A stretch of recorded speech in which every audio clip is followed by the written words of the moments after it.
from Steve Landers and other employers to Bishop Martin at Children's Services, and then today from we heard from Community Corrections, Kevin Murphy, and so it's just been an amazing 2 days, inspired by these closing remarks as well. I think it's important as we go from here to remember a couple of things. First of all, what we've done over the last 2 years since the first Restore Hope Summit has made a huge difference. Understand that, believe it, it is reality, it's measurable. You have made a difference. Secondly, take from here that the work is never done. Now, we have some specific things to do. We still need to improve our structures. We still need to improve our partnerships and make sure everything's working smoothly. We need to enhance the number of reentry programs that we have. I love hearing the story of Jonesboro and the community embracing the reentry program there. And that's so important that a community embraces something, because Kevin will tell you this, we've had some communities that resisted a reentry program, and if the community does not support it, it will not happen. And so that partnership, the structures are very important in the community support. What you've done has made a difference. There's much more to do. And even if we had it all fixed today, guess what? There's work due tomorrow.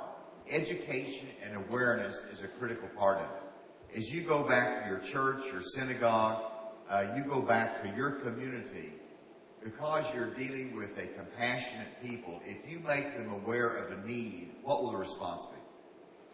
They will respond by trying to fill that need.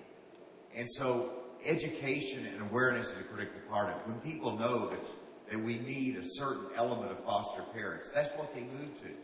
If they know we've got a challenge with adoption, they will move that direction.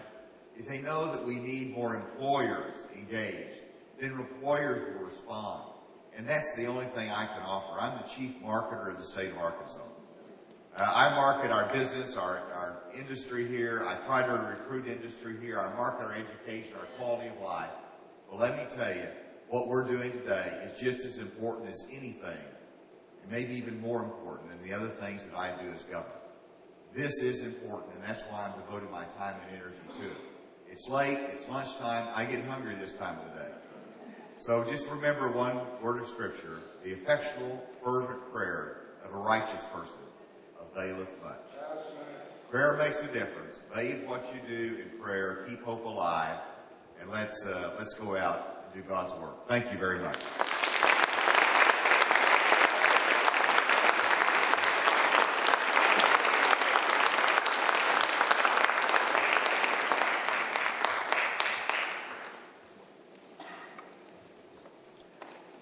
Now we're going to have the benediction, and the resource tables at the same time will be open up until 12:30, so I would encourage you to go to resource tables. You can get last-minute answers to questions that you may have, or any information from the organizations that way. We're going to have Steve Copley do our closing benediction prayer. He's a United Methodist pastor, along with the Executive Director of Interfaith Arkansas. Steve? I'm going to ask them to stand. We're preparing to leave, so let's prepare to leave and to be active and to be in action. Let us pray. Gracious God, you created each of us in your very image. You created us each with great worth and great dignity. We hear your truth so clearly that we're called to love you and to love those who are our neighbors that you've created. We remember that to love is to be in relationship with one another. To love is to remember that we're all interconnected in very powerful ways because we are created in your image. It's part of the created order. It's that deep sense of community. Today and yesterday, we've talked about working with those who are your creation, each of great worth and dignity, those who have been incarcerated and preparing to come into our community, those who are foster children and youth looking for homes, but each your creation, each full of worth and dignity. We remember that you're a God of second, third, and fourth chances, and pray that we'll have the strength and boldness to reach out and to offer possibility for those who are re-entering our communities after being incarcerated. You're a God full of love and grace and mercy, and may we have the boldness to reach out in love with those who need families. These last 2 days, we've heard the good news of your love and your hope.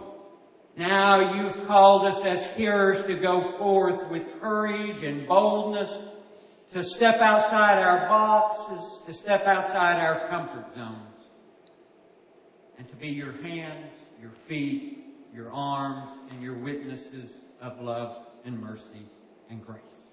Thank you to all the leaders who are here, who have prepared this, but now let us go and be the bearers of your hope. Amen.